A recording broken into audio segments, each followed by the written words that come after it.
하나님께서 오늘 우리에게 주신 말씀은 구약 신명기 139편 1절에서 10절의 말씀입니다.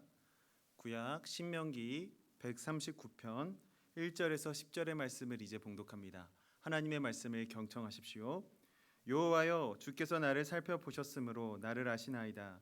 주께서 내가 앉고 일어섬을 아시고 멀리서도 나의 생각을 밝히 아시오며 나의 모든 길과 내가 눕는 것을 살펴보셨으므로 나의 모든 행위를 익히 아시오니 여호와여, 내 혀의 말을 알지 못하시는 것이 하나도 없으시니이다. 주께서 나의 앞뒤를 둘러싸시고 내게 안수하셨나이다. 이 지식이 내게 너무 기이하니 높아서 내가 능히 미치지 못하나이다. 내가 주의 영을 떠나 어디로 가며 주의 앞에서 어디로 피하리이까?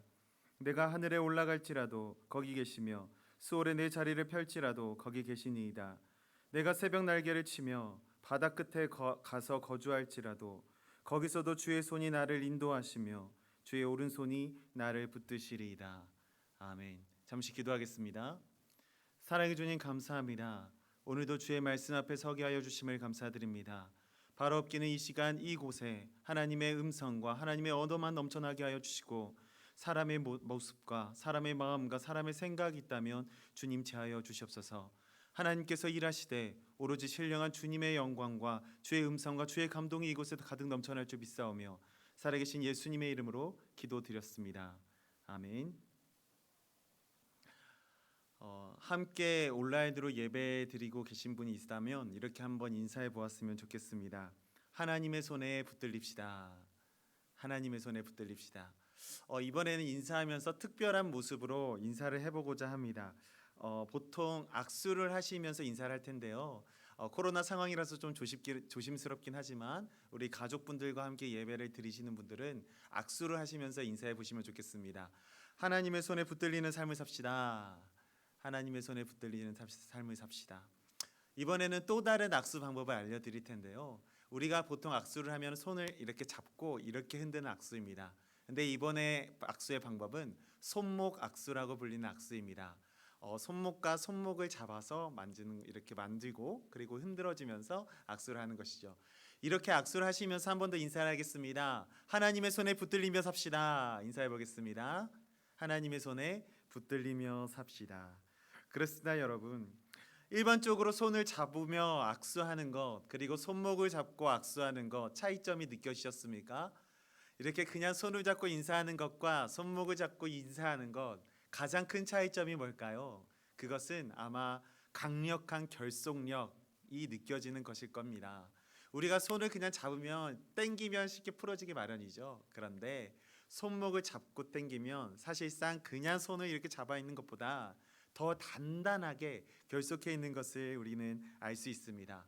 더불어 가장 큰 특징이 뭔지 아십니까? 바로 우리가 손목을 잡다 보니 손목에서 느껴지는 맥박이 느껴진다라는 것이죠. 한 TV 프로그램에서 이런 일이 있었습니다. 한 여자 연기자가 남성 연기자에게 악수를 청했습니다. 오른손으로 악수를 청했는데 그 남자 연기자가 무엇이라고 대답을 하냐면 약간 낯간지러운 말일 수도 있겠지만 나는 오른손으로 악수하지 않아. 내 심장과 가까운 왼손으로 악수할 거야 하면서 왼손을 내미는 거였습니다. 여러분, 참 낯간지럽지만 어쩌면 그 의미를 깊이 생각해 볼 때 참 좀 의미가 있을 수 있겠다. 근데 다만 그 이야기를 들은 상대방은 좀 어이가 없을 수 있겠다라고 생각을 할 수도 있겠다는 생각이 들더라고요. 근데 여러분, 한편으로 내 심장과 가까운, 내 맥박과 가까운, 내 맥박에서 울리는 그 진동을 상대방에게 전달해주고 싶은 그 마음은 어쩌면 참 의미가 깊은 것 같습니다. 우리 사람에게 있어서 이렇듯 심장과 맥박은 무엇을 의미하냐면 생명을 의미합니다.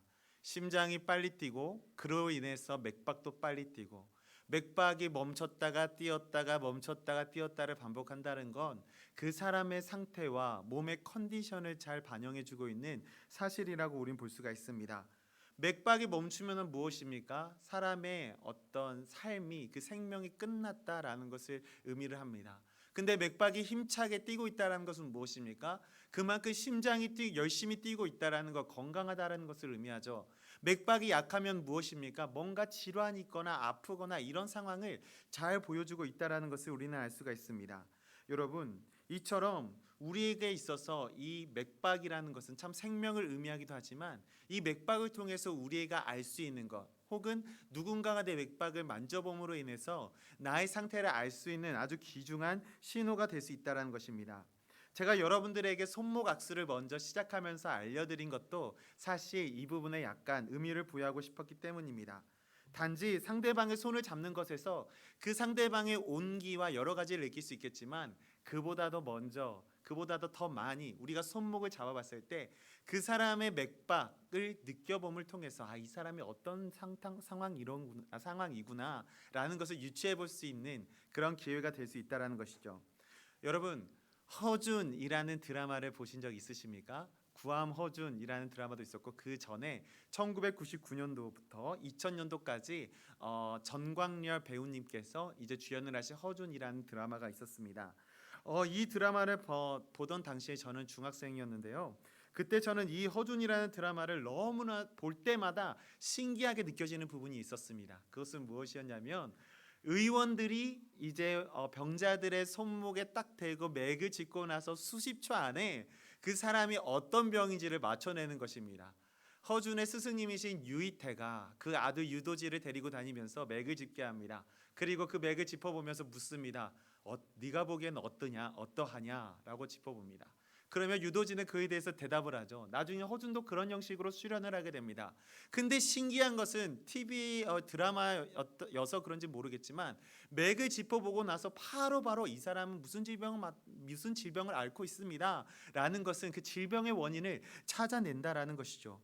사랑하는 여러분, 이때 저는 참 알게 되는 것이 있었습니다. 이처럼 맥박은 먼저 말씀드렸던 것처럼 그 사람의 건강 상태 혹은 몸의 균형과 아픈 곳 등을 잘 그리고 세밀하게 나타내주는 솔직한 몸의 반응이구나 라는 것을 알게 되었다는 것이죠. 이처럼 우리 몸에 느껴지는 고통도 있을 수 있습니다. 심장의 고동을 통해서 우리의 맥은 나의 상태를 누구보다도 가장 솔직하게 나타내어주고 있다는 사실을 우리는 알 수 있게 되었다는 것이죠. 근데 이 법씀을 통해서 나의 맥을 통하여 나의 생명의 어떤 능력과 힘을 다른 사람들에 전달한다는 것, 그것을 다른 이에게 맡겨드린다는 것도 어쩌면 큰 의미가 아닐 수 없습니다. 여러분, 제가 이 악수를 알려드린 것은 어쩌면 오늘 설교의 결론과 이어지는 부분이 있습니다. 오늘의 설교의 결론은 사실상 다윗이 하나님을 향해서 했던 고백과 연결되는데요. 우리가 하나님의 손에 온전히 붙들려 살아야 한다라는 것을 의미하고 있는 것이죠. 오늘의 말씀 주제는 하나님의 오른손입니다. 오른손이라는 것은 성경에서 오른편이라는 것은 참 의미 있고 복이 있는 것을 의미합니다.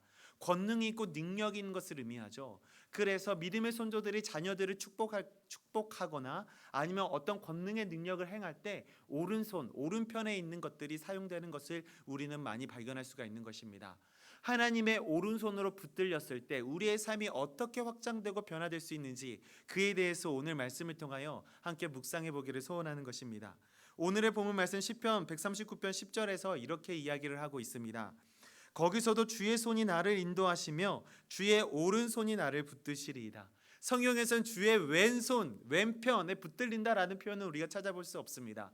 다만 우리가 성경에서 자주 찾아볼 수 있는 것은 하나님의 오른손, 주의 오른손이 나를 붙드시리이다 라는 표현을 우리는 자주 겪어보고 그것을 읽어보게 될 수 있다는 점이죠. 이렇게 말씀해 주고 계십니다. 저는 이 부분을 생각하면서 고민해 보았습니다. 과연 주의 오른손, 하나님께서 우리의 삶을 붙드실 때, 그 팔로 우리를 붙드실 때 어떤 모습으로 우리를 붙들고 계실까라고 상상해 보았습니다. 상상의 결론은 이런 것이었습니다. 저만의 생각일 수 있겠는데요.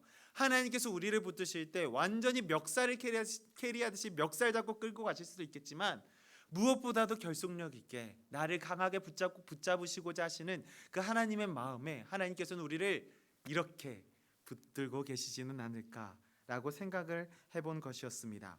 사랑하는 여러분, 우리가 서로 잡아보았던 이 손목 악수의 모습은 손과 손으로 가장 치열하게 그리고 가장 결속력 있게 서로를 잡고 체결할 수 있는 방법이라고 우리는 할 수가 있는 것입니다. 이처럼 우리가 하나님의 오른손에 붙들릴 때 가히 그냥 속히 풀려버리는 그런 방법이 아니라 하나님께서는 나를 그렇게 단단히 붙잡아 주시고 계시다면 우리 또한 하나님의 그 오른손을, 하나님의 능력의 손을, 권능의 팔을 우리는 그렇게 치열하게 붙들고 살아가야 한다는 것을 오늘 말씀을 통해서 묵상하고자 하는 바입니다. 하나님은 우리의 손목을 잡으신가 동시에 우리의 모든 상황을 이해하십니다.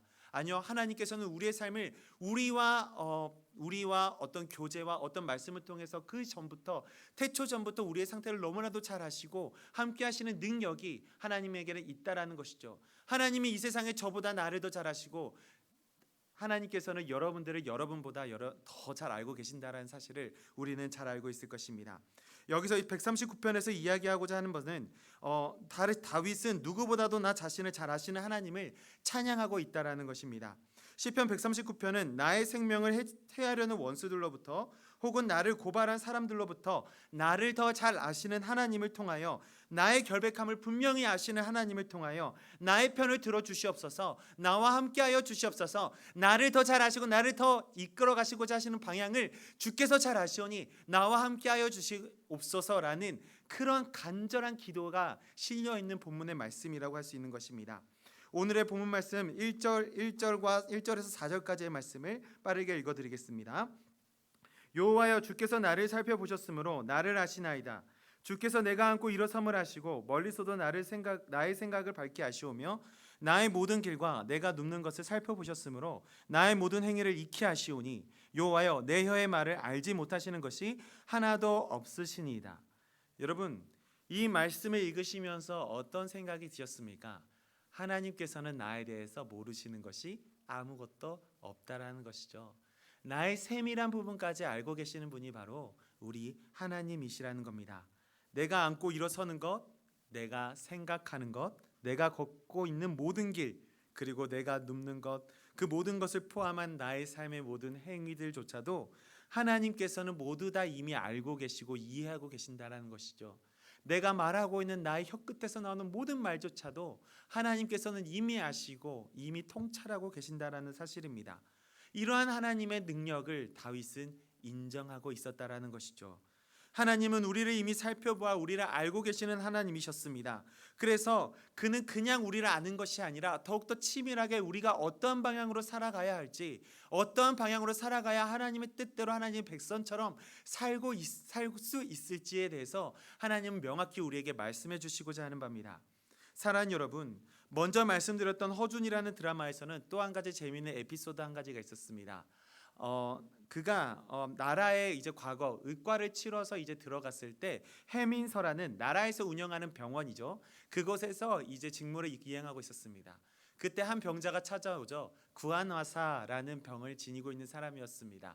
간이나 심장 아니면 그 내부에 있는 어떤 병으로 인해서 그것이 얼굴에 질병이 나타나는 건데요. 그 얼굴의 질병이 입술로부터 얼굴에 비틀어짐이 일어나는 겁니다. 근데 이 환자가 어느 순간 이제 나와서 허준을 통하여 이제 진맥을 받고 이제 선고를 받습니다. 당신은 내가 하는 말대로 잘하면은 3일 만에 나올 수 있습니다라고 이야기를 하죠. 그런데 웬일일까요? 3일이 지나도 그 사람의 얼굴은 제대로 돌아올 기미가 보이지 않습니다. 그래서 그 환자, 그 병자의 마음은 조급해지기 시작합니다. 그리고 허준 의원에게 따지기 시작하죠. 왜 당신이 말한 대로 3일이 지났는데 이렇게 차도가 없습니까? 라고 따지기 시작합니다. 그때 허준 의원은 무엇이라고 이야기를 했을까요? 아유, 더 시간이 걸릴 것 같습니다 라는 이야기를 하게 되죠. 왜 그럴까라고 또 이제 따져봤더니 내가 당신에게 하지 말라고 했던 금기 목록이 있었죠. 근데 내가 당신의 맥을 짚어보니 그 금기 목록 중에 하나인 무언가를 많이 먹거나 과식하거나 그런 이 행위들을 일치하지 말라라고 했는데 맥을 짚어보니 이미 당신의 뱃속에는 음식이 가득 찬 것 같습니다 라고 이야기를 하는 것이죠. 따지고 있었던 병자의 태도는 삽시간에 바뀌었습니다. 그것을 인정했기 때문이죠. 여러분, 이 병자가 허준 의원의 말대로 금기사항을 잘 지켰더라면 이제 허 의원이 예견했던 것처럼 3일 만에 그 구안화사라는 병은 깨끗하게 치료를 받을 수 있었을 것입니다. 그런데 이 허 의원의 금기사항을 그것을 무시한 채 너무나도 배고픈 나머지 그 아내가 챙겨준 음식, 그 기름진 음식들을 많이 먹고 나니 그 병이 치유될 이유가 없었다라는 것이죠. 사랑하는 여러분, 이것을 보면서는 전 참 많은 생각이 들었습니다. 그 중에서도 가장 많이 생각 들었던 것, 먼저 생각 달았던 것은 무엇이었냐면 정말 허위원은 참 용하다라는 것이었죠. 맥을 짚어보는 것만으로 병자의 상태와 그 마음의 깊이까지 헤아리는 의사, 사람의 신분과 감정적 괴리 등을 신경 쓰지 않고 오직 병자를 긍휼히 여기는 의원, 이것을 허준이라는 드라마에서는 이렇게 이야기를 합니다. 그런 사람을 심의라고 이야기를 한다라는 것이었죠. 사랑하는 여러분, 하나님께서는 우리 모두의 심의가 되십니다. 우리의 마음과 생각, 우리의 삶조차도 헤아리셔서 어떤 사람의 기준과 관점을 따지지 아니하시고 모두 다 동일하게 사랑하시는 하나님의 모습, 그리고 우리를 가장 좋고 가장 아름다운 것으로 선하신 계획에 따라 이끌어 가시고자 하시는 그 하나님의 마음이 바로 이 심이 우리 하나님이시라는 것을 우리는 생각해 볼 수가 있다라는 것입니다. 이러한 하나님, 우리의 심의가 되시는 하나님을 바라볼 때 정말 우리는 그 가운데 날마다 덧입혀지는 은혜를 경험할 수 있게 된다는 것입니다. 사람의 마음, 사람의 생각으로 우리는 고통과 아픔, 그곳에서 잠깐은 빠져나올 수 있습니다. 그러나 우리가 우리의 능력으로는 우리의 고통 모든 것들을 다 극복하기는 어렵습니다. 우리를 누구보다도 잘 아시는 하나님, 나보다 더 나를 잘 아시는 하나님의 손에 나의 아픔과 나의 애환과 나의 고통의 모든 것들을 맡겨드릴 때 비로소 그 근원까지 치유함을 받을 수 있는 은혜가 우리 가운데 임할 수 있다라는 사실입니다. 다윗은 이 사실은 누구보다도 잘 알고 있었습니다. 하나님께서 우리의 심의가 되신다라는 사실 말씀이죠. 그래서 오늘 본문의 말씀처럼 나를 잘 아시는 하나님에 대해 믿음의 고백을 올려드림을 통해서 그의 삶이 그 고백과 동시에 완전히 하나님의 권속 아래 속하져 있다, 그런 삶을 누리게 되었다라는 사실을 우리는 발견할 수가 있는 것입니다. 지금을 살아가는 우리에게도 마찬가지입니다. 나를 잘 아시는 하나님, 그 하나님께 우리의 삶을 맡겨드리는 우리의 노력이 있어야 한다는 것이죠. 여러분들은 여러분 스스로를 잘 안다라고 생각하십니까? 여러분들 스스로를 잘 이해한다라고 생각하십니까? 여러분, 우리는 우리 자신조차도 잘 이해하지 못할 때가 많이 있습니다. 나도 나를 잘 모르겠어라는 말이 있듯이 내 모든 것들을 다 이해할 수 없기 때문에 내가 왜 이러지? 내가 왜 이렇게 무력하지라는 질문을 던지면서 점점 나의 삶에 대해서 생기를 잃어가곤 합니다. 그럴 때일수록 우리가 바라보아야 하는 것은 무엇입니까? 온 천지를 지으시고 우리를 위하여 독생자 예수 그리스도를 보내주시어 우리의 모든 죄를 회복하게 하여 주시고 깨끗하게 씻어주신 하나님의 권능을 바라보아야 한다라는 것이죠. 사랑하는 여러분, 여러분에게 이러한 질문을 던지면서 계속 설교를 이어가고 싶습니다. 하나님의 손을 붙들고 있는 나의 손의 모습은 어떻습니까? 처음에 여러분들에게 보여드렸던 것처럼 강한 결속력으로 하나님의 손, 하나님의 옷자락을 붙들고 계십니까? 아니면 하나님은 나를 이렇게 꽉 붙들고 계신데 나의 손은 놓아버리는 이러한 모습으로 살아가고 계시지는 않으십니까? 물론 하나님은 내가 잠시 연약했을 때, 그리고 그분의 손을 잠시 놓을 수도 있다, 놓칠 수도 있다라는 그런 마음을 이미 잘 알고 계시는 분이십니다. 그럼에도 불구하고 그래서인지 모르게 하나님께서는 여전히 우리를 포기하지 아니하시고 나의 팔목과 나의 삶을 붙잡고 계신다는 것이죠. 이런 상황 속에서 우리는 어떻게 하면 됩니까? 우리는 단지 내 마음과 내 생각이 주를 향할 때 주께서 나의 마음을 위로해 주시고 그 가운데 참된 평안을 누릴 때 막막했던 삶 속에서 주의 옷자락과 손목을 다시금 붙잡으면 되는 겁니다. 왜 이것이 가능합니까? 하나님께서는 동일하게 우리의 손을 붙잡고 계시기 때문입니다. 그래서 우리는 하나님의 오른손을 붙잡고 매달려 있기만 하면 됩니다. 그러면 하나님께서 나의 모든 것을 이미 아시는 분이시기 때문에 나에게 필요한 위로와 그 고통 속에서 필요한 모든 평안함들을 하나님의 능력으로 우리에게 허락해 주신다는 것이죠.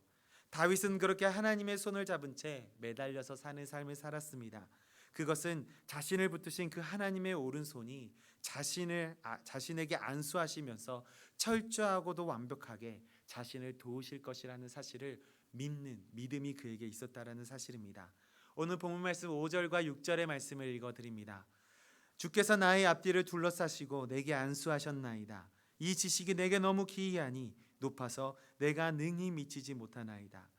하나님의 손을 온전히 붙들고 있었더니 하나님의 능력을 또 그것을 바라보면서 철저하리라 만큼 치열하리 만큼 자신의 삶을 하나님께 맡겨드리겠다라는 고백을 드렸더니 하나님은 다윗에게 기이한 일들을 허락하여 주셨던 것입니다. 그의 삶을 인도에 가시기 시작하셨던 것입니다. 수많은 대적들로부터 그를 지키셨고 수많은 전쟁에서부터 수많은 피를 흘렸지만 그에게 승리를 허락하여 주셨다라는 것입니다. 이런 모든 상황 속에서 다윗은 주 하나님의 위대하심과 그의 능력의 도우심을 경험하면서 그가 그를 위하여 사는 삶을 살겠노라 결단하는 삶을 살았다라는 것을 우리는 말씀을 통하여 발견해 볼 수가 있는 것입니다.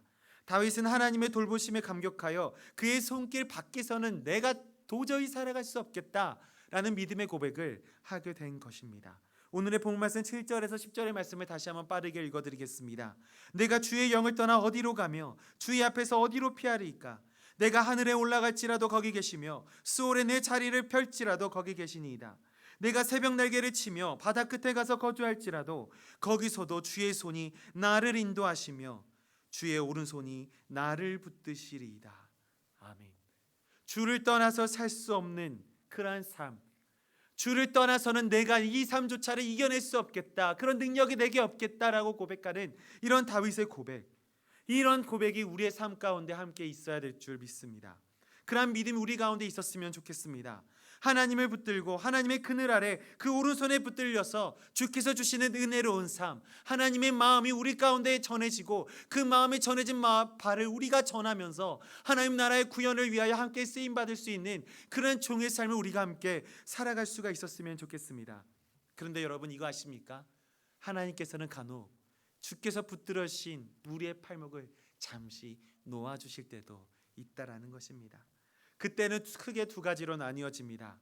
우리로 하여금 더 하나님의 백성으로 훈련하시고자 하실 때 하나님께서는 간혹 우리의 손목을 잠시 놓아주십니다. 여러분 자전거를 타보셨습니까? 그리고 그 자전거를 처음 시작했던 그 당시 그 추억이 여러분의 마음 가운데 있으십니까? 처음에 시작할 때 어떻게 시작하셨습니까? 혼자서 여러 번 연습하고 넘어지면서 시작하시는 분도 계시지만 보통은 어느 정도는 누군가의 도움을 받겠죠. 부모님의 도움을 받거나 친구들의 도움을 받거나 스스로 일어나서 안 넘어지게 탈 수 있을 때까지 누군가가 붙들어주고 뒤에서 잡아주고 이러한 도움을 통해서 우리는 자전거를 타게 됩니다. 근데 여러분 한번 생각해 보십시오. 잡아주는 도움이 있었다라고 기억을 해봤을 때 그것이 매번 1시간 내내 붙잡아주고 하루 내내 붙잡아주고 일주일 내내 붙잡아주고 1년 붙잡아주고 10년을 붙잡아준다면 자전거 타는 사람은 어떻게 될까요? 자전거 실력은 늘 수가 있습니다. 그런데 혼자서 서는 법은 스스로 배우지 못합니다. 스스로 잡아주고 도와주는 사람이 그 안장에서 그 자전거의 몸체를 살짝 놓아줄 때 그 자전거 타고 있는 그 자녀는 그 사람은 스스로 여러 가지 방법들을 토득하면서 그 가운데 여러 가지 넘어지기도 하고 무너지기도 하고 실수하기도 하는 그런 경험을 토대로 오히려 그 이후에 더 안전한 자전거를 탈 수가 있게 된다라는 것이죠. 사랑 여러분, 이와 마찬가지입니다. 하나님께서도 우리를 잠시 놓아주실 때가 있습니다. 그것은 하나님께서 우리를 미워하셔서 그냥 놓아주시는 것이 아니라 하나님께서 우리가 더 하나님의 자녀로 굳게 설 수 있게끔, 스스로 성장할 수 있게끔, 스스로 하나님께 부르짖는 방법을 배울 수 있게끔, 스스로 하나님의 옷자락을 붙잡을 수 있도록 하실 수 있게끔 우리를 잠시 놓아주신다는 겁니다. 하나님께서 놓아주실 때 고독이 느껴질 수 있습니다. 그런데 그 고독 속에서 하나님의 이름을 부르짖을 수 있는 그런 능력을 배양하기 위하여 하나님께서는 우리를 잠시 밀어두시고 계실 때도 있다라는 사실인 것이죠. 사랑 여러분, 이러한 마음이 느껴지실 때 우리는 신앙의 성장, 신앙인으로서 그리스도인으로서 또한 삶의 현장에서 우리는 성장을 이룰 수가 있는 것입니다. 그 성장을 이룰 때 우리 마음 가운데 감사가 일어나게 되죠. 그 감사의 삶을 누리게 되는 우리 모두가 되기를 간절히 소망하는 것입니다. 더불어 두 번째로 우리를 잠시 손을 놓아주실 때는 언제이냐면 그것은 마지막 때 하나님의 심판대 앞에 섰을 때 하나님은 우리의 손을 놓으신다라는 것이죠. 하나님께서 그때 우리의 손을 놓으시면서 이렇게 말씀하여 주실 것입니다. 나는 내가 살아가는 평생 동안 너의 손을 붙들어 주지 않았니? 너를 붙들고 흔들리지 않게 지켜주지 않았니? 너에게 나의 사랑의 표시를 계속 이렇게 붙드는 것으로 표현하면서 너와 함께하고 있지 않았니? 너는 그것을 느끼며 살고 있지 않았니? 라고 말씀하여 주실 것입니다. 하나님께서 이렇게 우리에게 물어보신다면 여러분, 우리는 어떻게 대답해야 할까요? 네, 주님, 저는 주님께서 나를 붙들고 계셨음을 저는 느끼고 있었습니다. 그래서 저도 그것을 놓치지 않으려고 끝까지 치열하게 발버둥 치면서 붙들고 있었습니다. 제가 그래서 제 삶이, 제 손이 부들부들 떨리지만 힘이 딸려서 정말 제 삶을 걸어갈 힘조차도 남지 않을 정도로 너무나도 어려운 삶을 겪었지만 그럼에도 불구하고 저는 주님을 붙잡았습니다 라는 이런 믿음의 고백이 우리 가운데 넘쳐나야 되지 않겠습니까? 여러분, 우리는 하나님의 손을 붙들어야 합니다. 그리고 그의 손에 붙들려 사는 삶을 살아야 합니다. 그런데 우리가 만약 하나님의 손에 붙들리지 못하고 그의 손을 붙잡지 못하고 살아간다면 어떤 일이 일어날까요? 첫째로, 우리가 그의 손에 붙들리지 못하게 된다면 우리는 순간의 즐거움에 사로잡힌 삶을 살게 될 수 있습니다. 한순간의 즐거움을 위해서 모든 것을 걸며 한순간의 행복을 위해서 나의 삶의 모든 것을 다 내려놓게 되는, 근데 그 즐거움 때문에 영원한 평안과 영원한 행복을, 그 가치를 상실하게 될 수도 있다는 것이죠. 여러분, 우리는 하나님 안에서 느끼는 평안과 즐거움 안에서 우리는 참된 지혜와 참된 정말 자유로운 삶을 누리게 될 수 있는 것입니다. 그렇기 때문에 우리는 세상적인 어떤 잠시적인 아주 한시적인 것에 눈을 두는 것보다는 하나님의 것에 눈을 두고 그 안에 머무르는 그러한 삶을 살아내야 하는 것입니다.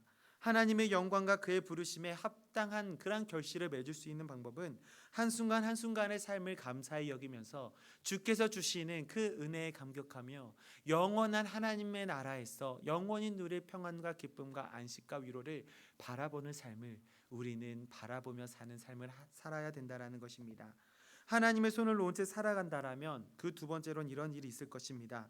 우리의 삶의 모습은 철저히 낙심과 후회 속에서 살아가게 될 수 있습니다. 환난과 역경에 올라왔을 때 우리는 어디를 바라보아야 합니까? 무엇에 의지를 해야 합니까?